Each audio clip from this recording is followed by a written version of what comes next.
We've now looked at the details of fetching and pulling data from remote repositories without any local changes. We saw earlier how we can use the git push command to send our changes to the remote repo. But what if when we go to push our changes, there are new changes to the remote repo? To find out, let's start by making a change to our allchecks.py script.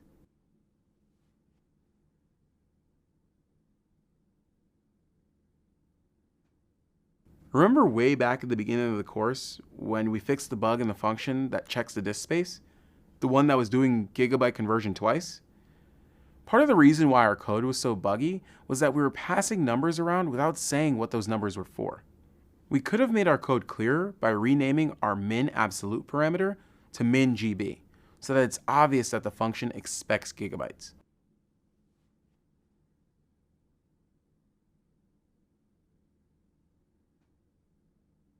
With that, we've clarified the code of the function. Another way we can make the code invocation clearer, we can use the name of the parameters in the call to the function, like this.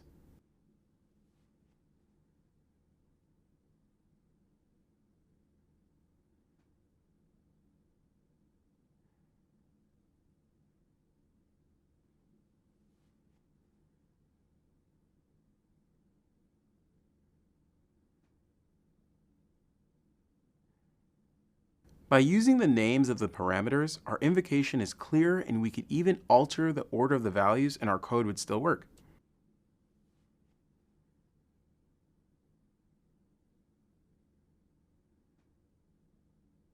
Alright, we've made the change.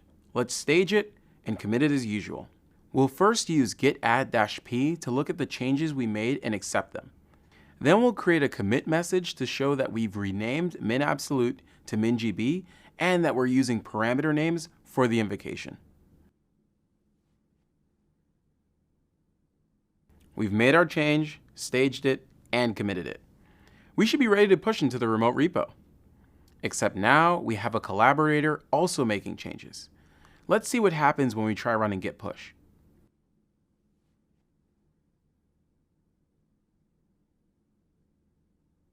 And it failed.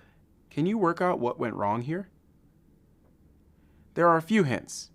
When we tried to push, Git rejected our change. That's because the remote repository contains changes that we don't have in our local branch that Git can't fast forward. Maybe you remember when we talked about Git's merging algorithms? As usual, Git gives us some helpful information along with the error message, especially the part about integrating remote changes with git pull. This means we need to sync our local remote branch with the remote repository before we can push. We learned earlier that we can do this with git pull. Let's do this now.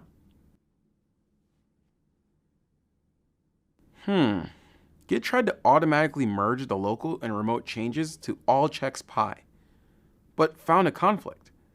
Let's first look at the tree of commits on all branches as represented by git log --graph --oneline --all. This graph shows us the different commits and positions in the tree.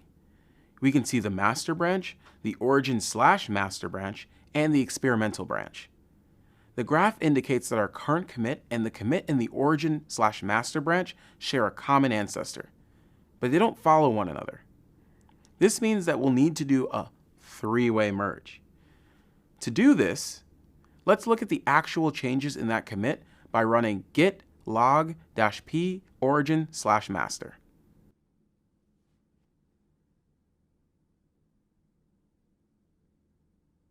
So, our colleague decided to reorder the conditional clauses in the function to match the order that the parameters are passed to the function. They happen to change the same line that we changed when we renamed the min_GB variable, which caused a conflict that Git couldn't resolve. Let's fix it by editing the file to remove the conflict. So first, let me exit with Q.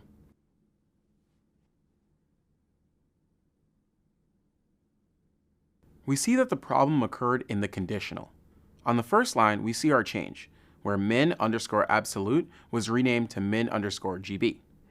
In the second line, we see the old variable names, with the checks done in a different order.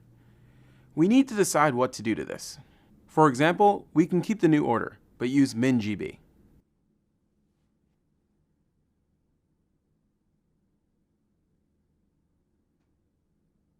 One thing to notice is that Git will try to do all possible automatic merges and only leave manual conflicts for us to resolve when the automatic merge fails. In this case, we can see that the other changes we made were merged successfully without intervention. Only the change that happened in the same line of the file needed our input. We fixed the conflict here, and the file is short enough that we can very quickly check that there are no other conflicts. For larger files, it might make sense to search for the conflict markers, greater than, in the whole file. This lets us check that there are no unresolved conflicts left. Nice. Now that we've fixed the conflict, you can finish the merge. Do you remember how to do it? We need to add the allchecks.py file and then call git commit to finish the merge. But first, we're going to save and close.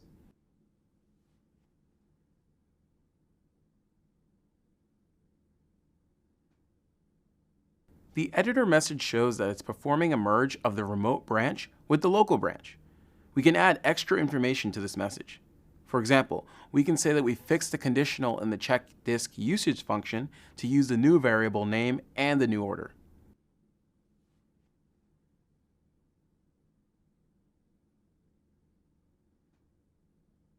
Our merge is finally ready. We can try pushing to the remote again.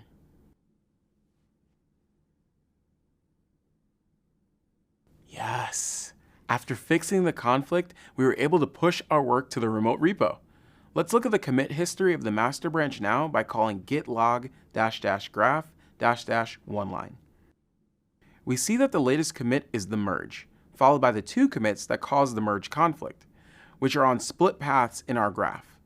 As we called out before, when Git needs to do a three-way merge, we end up with a separate commit for merging the branches back into the main tree. Now we know how to successfully complete a pull, merge, and push cycle, even when it means doing some manual merges.